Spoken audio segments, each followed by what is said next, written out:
Hi there and welcome to Yarnspirations. I'm Mary Beth Temple from Hooked for Life Publishing, and in this video we're going to take a closer look at Ralph the Tiger.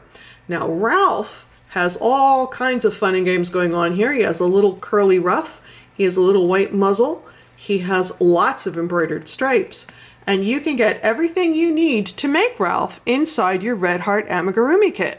You're going to have your pattern, your main color of yarn, your package of stuffing, you're going to have your contrast color to embroider the stripes, your white to crochet his little muzzle, a locking stitch marker to keep track, a yarn needle to finish everything up, and of course your handy dandy crochet hook. So all you need is a tiny bit of crochet knowledge and a good pair of scissors. So let's jump right in and start making Ralph.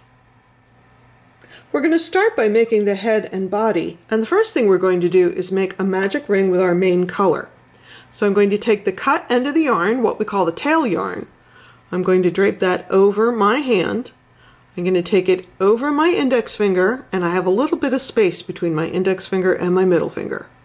I bring it over my index finger, under my middle finger, and back up over my index finger, making an X.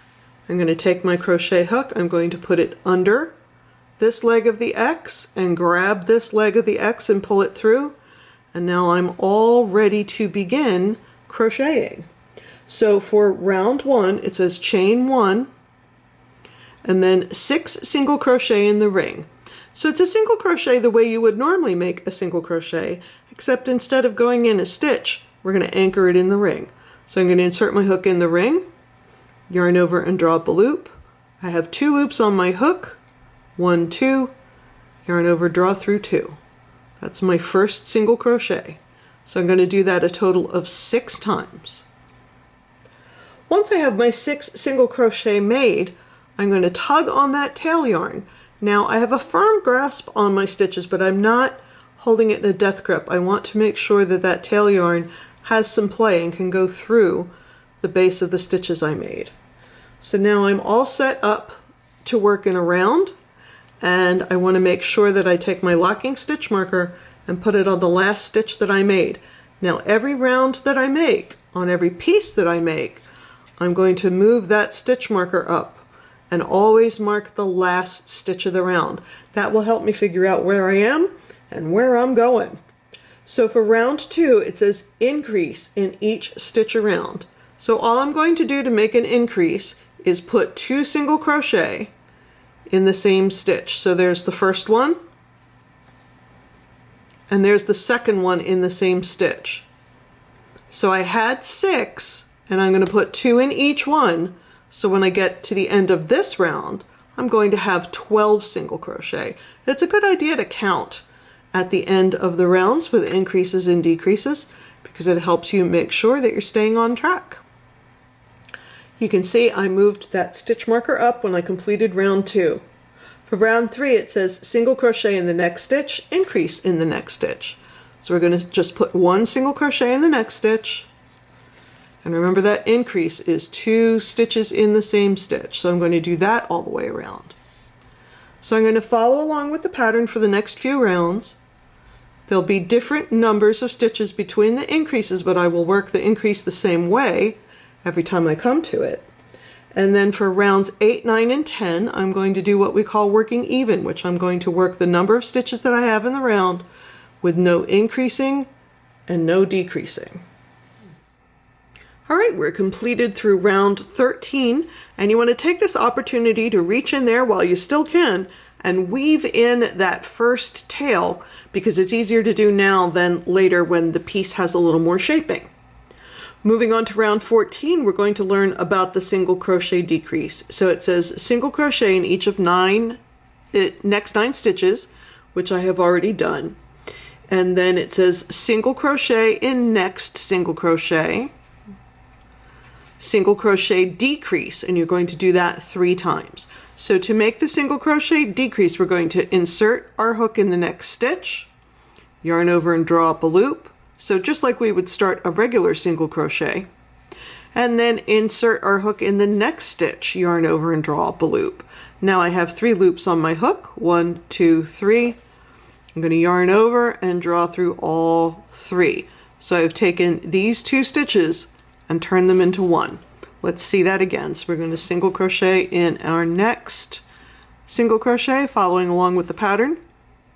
And let's do one more decrease. We're going to insert our hook in the next stitch, yarn over and draw up a loop, and then insert our hook in the next stitch, yarn over and draw up a loop. I have 3 loops on my hook, 1, 2, 3. Going to yarn over and draw through all 3. So for the rest of round 14, round 15, round 16, and round 17, you're just going to follow along with the pattern, working our single crochet decreases where we need them. So what's going to happen is we started at the head and we did increase, increase, increase, and some work even and some increases, and then we want to decrease. So now his little head is coming in this direction and it's going to get more narrow. And then when we get to down here, we're going to keep going with the body. So we're not going to make 2 separate pieces and sew them together. We're going to keep stitching here and working our way down. So I'm going to meet you here for round 18, where we can talk about working in the back loop only. At the end of round 17, we have 18 single crochets in our round. And now we're going to do round 18. We're going to single crochet in next stitch, increase in next stitch, single crochet in next stitch 6 times, but we're going to work in the back loop only.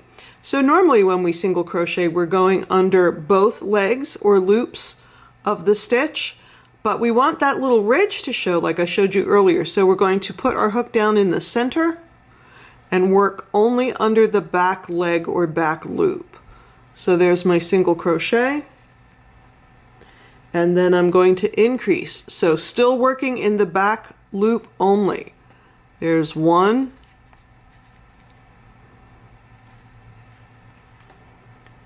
2, and then single crochet in the next stitch. So all of the stitches on this round, we're going to work in the back leg or the back loop only.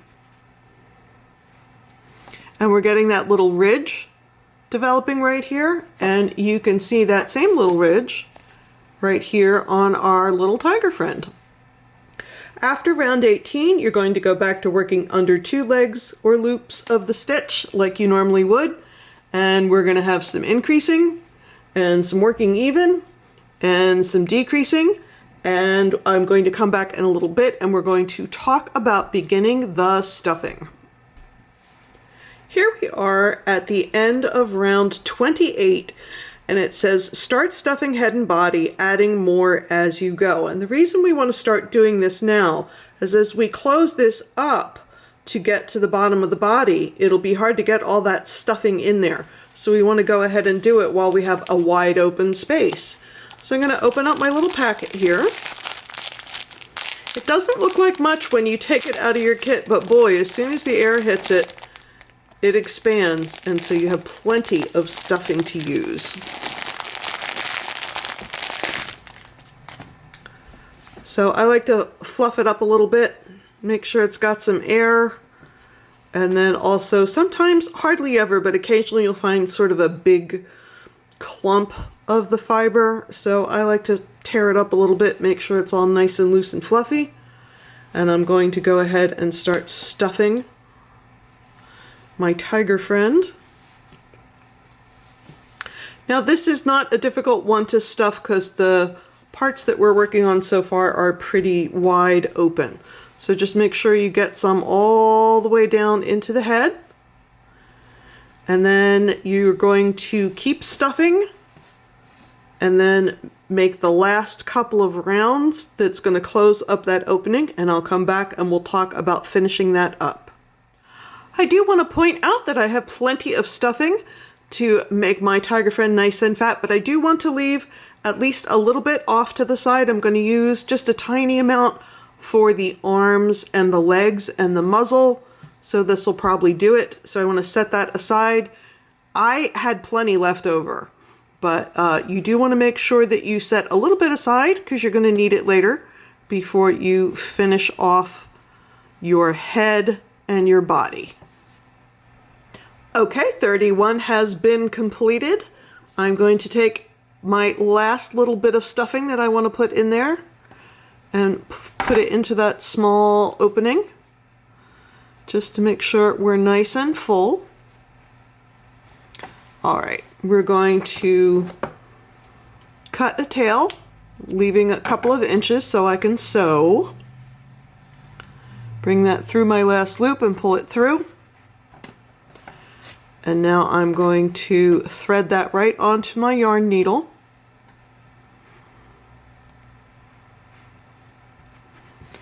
And I'm going to weave in and out those last 6 stitches.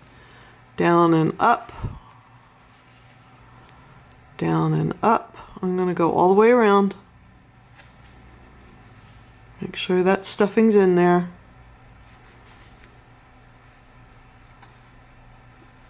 Up.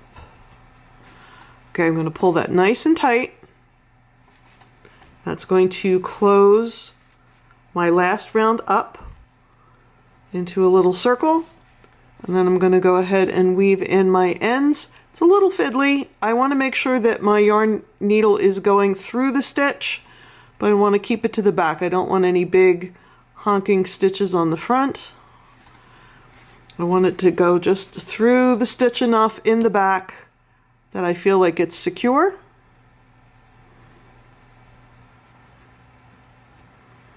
And then the last thing that I like to do when I'm weaving in my tails on this kind of a project is I'm going to stick my needle back in where it came out, and I'm going to let it come out anywhere, a couple of inches away.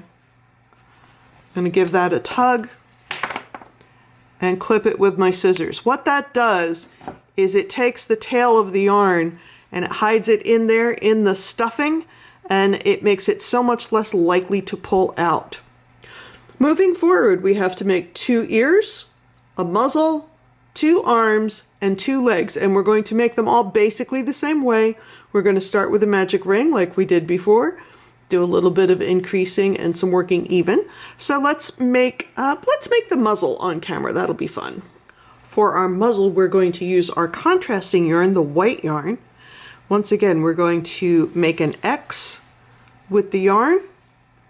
Take our hook under that leg of the X, grab this guy and pull it through. Then it says chain 1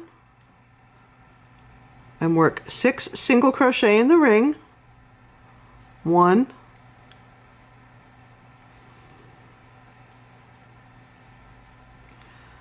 2, etc. Once again, we're going to give that tail a firm tug. That's going to bring all my stitches into a round. And there's only 2 more rounds for the muzzle. For the next round, round 2, we're going to put 2 single crochet in each one around. That's an increase in every stitch. That'll take us to 12 single crochet. And for the third round, we're going to just put 1 single crochet in each stitch around. So we'll stay at 12. And then it says fasten off, leaving an 8-inch tail for sewing. So whatever yarn you have left at the end of this, you can just leave that on there. We're going to use that to sew the muzzle into place in a little bit. To make one of our appendages, that's one of the 2 arms, the 2 legs, or the tail, we're going to do the same thing. We're going to make a magic ring, this time with the main color, and get started by grabbing that leg and pulling it through. We're going to chain 1. Let's make the arm. The arm says 6 single crochet in the ring. Give our tail a little tug. Put our stitch marker in the last stitch that we made, and once again move it up for every round. For round 2, it says single crochet in each of next 2 stitches. Increase in next stitch 2 times, which will take us to 8 stitches. And then for rounds 3 through 6, we're just going to single crochet in each stitch around. It says stuff lightly, so again, just a little bit of this extra fluff that we have laying around, and then fasten off, leaving an 8-inch tail for sewing. So for the arms, the legs, the tail, the ears, you want to leave a tail at the end so you can sew the pieces together. You don't want to have a new strand of yarn to sew the pieces on. To make the collar, you're going to chain 30, and then it says starting in second chain from hook, 3 single crochet in each stitch around. So what I'm going to do, I like to work in the back or the bump of the chain rather than the front or the V. It doesn't really matter for this particular project. You can go either way, but this is how I do it for practically all of the crochet I do. So I'm going to pick the second chain from hook, and I'm going to put 3 single crochet in it. So that's 1, 2, 3, and then I'm going to the next chain. And again, I personally like to work in the back bump. So there it is. Going to go right through that bump and put 3 single crochet. So I'm going to go and do this until the very end, and it's going to ruffle up a little bit. It's going to make our little tiger friend's collar. Now that we have our parts made, let's go ahead and start working on the assembly. The first thing the instructions tell us to do is do our embroidery on the muzzle and then attach the muzzle. So here is our muzzle that we made earlier, and it says use color B. Now this was a pretty long strand, so I cut this in half. I didn't want to try and have to finagle a piece that was too long to work with comfortably. Make a vertical, it says embroider V-shaped nose on the muzzle and make a vertical stitch under the nose. So the first thing I want to do is weave in an end, because I don't want to make a big knot that's going to pull through. So you just noticed I just turned my little friend here inside out, and I'm going to just go under the stitches. So this is what I was doing before, only we couldn't see it. Remember when we took our cut end and wove it through the back of the stitches? We're doing the same thing here. It's just to give the embroidery floss a little extra space in here so it doesn't pull out when somebody is playing with our little tiger friend. And that's enough. It's not like a sweater that's going to be totally durable. So now that I have this under here, I'm going to turn it back right side out so I can see what I'm doing. And I'm not going to see any of the black poking through because I worked in the back of the stitch. So it says make a V, so I'm going to come up in the center. Remember, don't pull too tight when you're starting. You don't want to pull out the tail that you just so carefully wove in. Let's see, I'm going to go this way. Now, the embroidery for this and for everything is more of an art than a science. If you get it to look the way you want it to, you have done just fine. Let me make sure that doesn't tangle.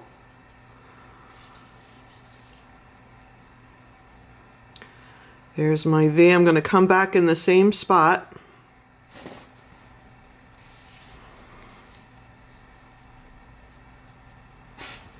And close up my V.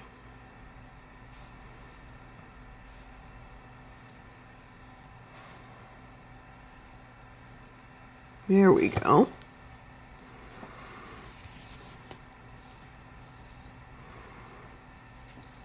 And I'm going to put my little straight line underneath.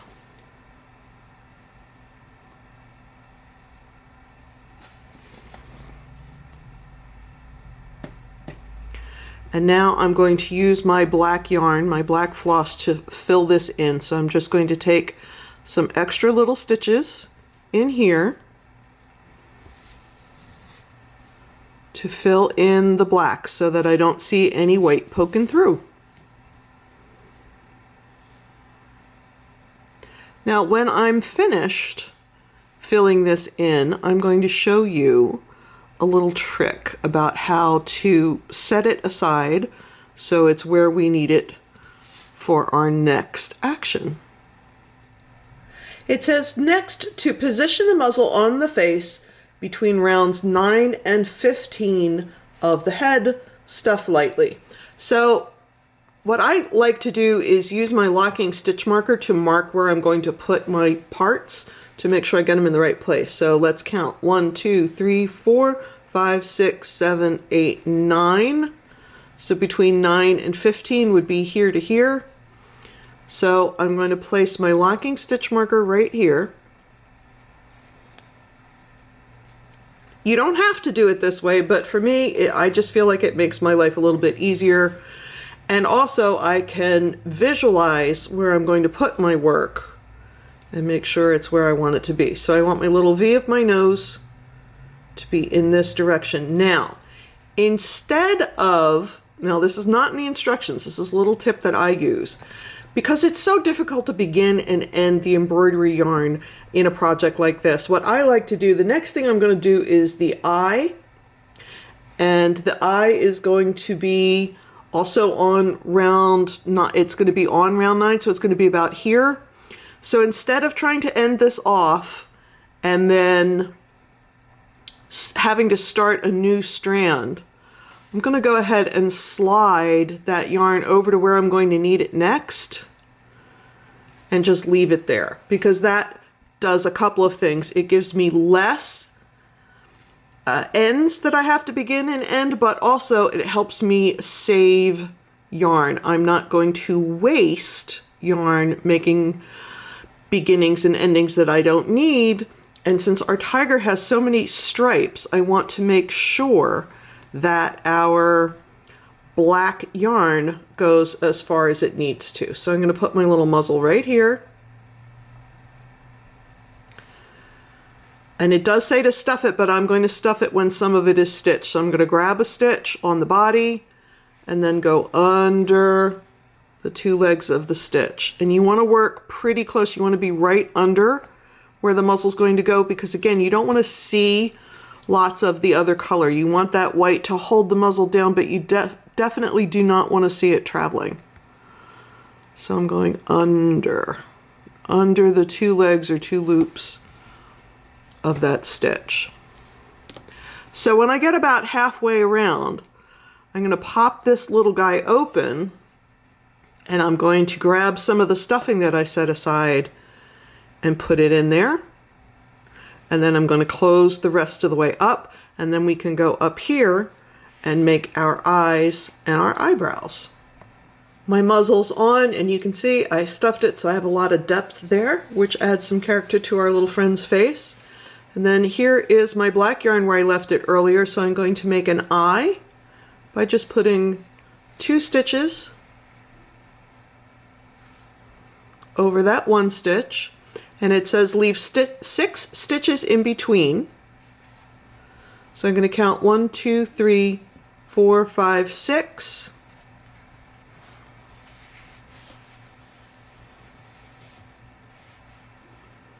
And put 2 little stitches there too.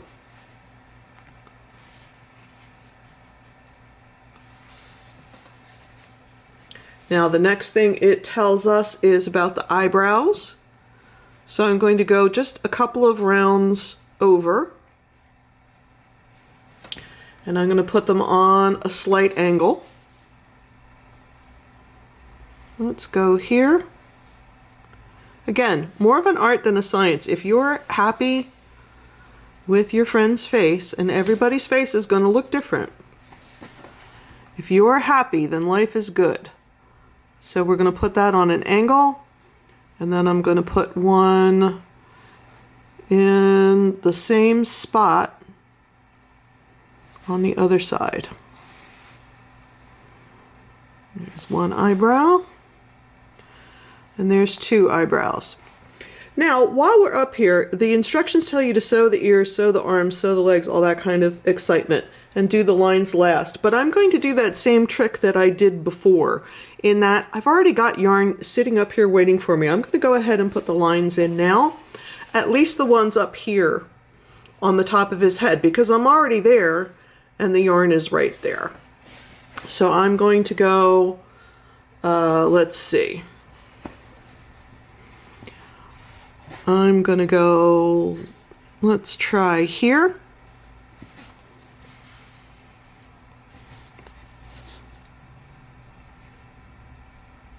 And we'll do a wider one.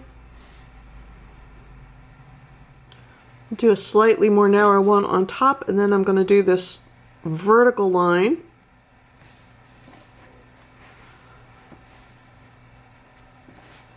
I'm going to run that under that stitch and over this one and under that one. Again, do you have to do it that exact way? No, you do not.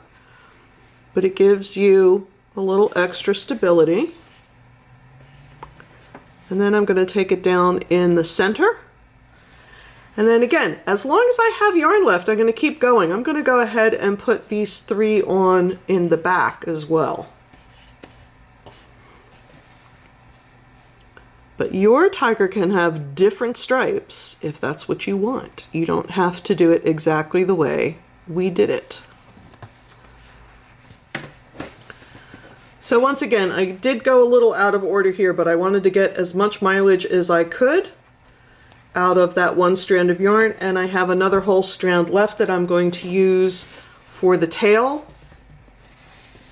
and for his little side stripes here and here. For the arms, the legs, the ear, we're going to sew them on all the same way. I'm going to do an arm because that's what we crocheted on camera, and you can see I have just a little bit of stuffing in there, and it says to start it 1 round below the neckline. And of course the neckline is where we had our back loop only. We're going to put our collar on there in a minute. But again, more art than science. Figure out where you want his little arm to go. And we're going to attach it the same way we did the muzzle. We're going to dig into the body to get a nice secure stitch, and then through both legs of a stitch on the top round. You could squish it a little bit, you could angle it up, you could do whatever you think your tiger wants to look like. And we'll weave that tail in the same way that we did the other ones, and you want to keep pushing that stuffing under. You don't want any of it to come out.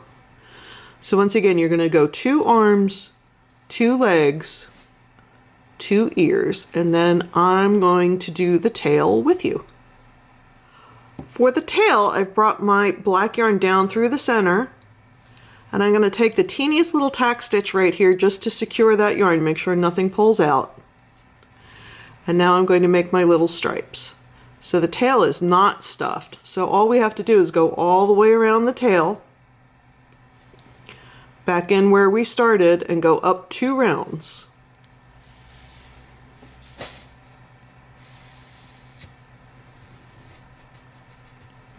So you want it to be snug, but not so tight that it pulls the tail out of shape. But you do want it to be close, you don't want it to catch on things. So once again, around the tail, back in where we started, and up 2 rounds. 1, 2. So I'm going to do that all the way to the top. And then I'm going to weave in that end just under those top few stitches. And then I'll have whatever is left of this black is what I'm going to use to make those additional lines on my tiger. Here is my cute little tail all finished up. I have threaded the tail of the yarn, the tail of the tail, if you will, onto my yarn needle. And I'm going to stitch that right here on the back, just like we stitched the other pieces. Making sure to dig into the body and also go under the loop so you have a nice secure spot. I'll weave this tail in the same way we did the others, and then the last thing I have to do is sew on the collar. Alright, here is our little friend almost finished, and we're going to take the collar and we're going to wrap it around Ralph's neck.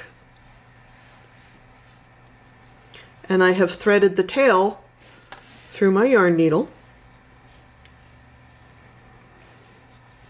Now I'm trying to make sure that it's not twisted, but at the end of the day, I don't think it matters that much. He's not going to complain.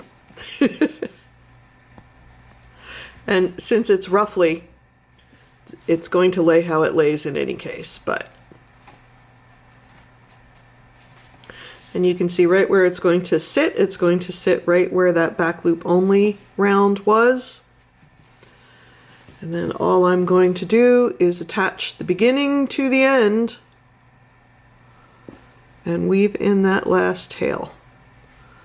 So there's my first stitch, and here is my last stitch. I'm just going to stitch them together. There we go. And put a couple more in here just to make sure it stays on.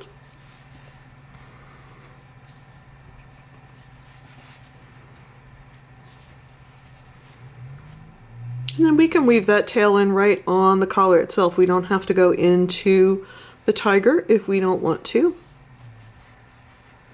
You just want to make sure it is secure enough that if somebody is playing with the toy that it does not come undone.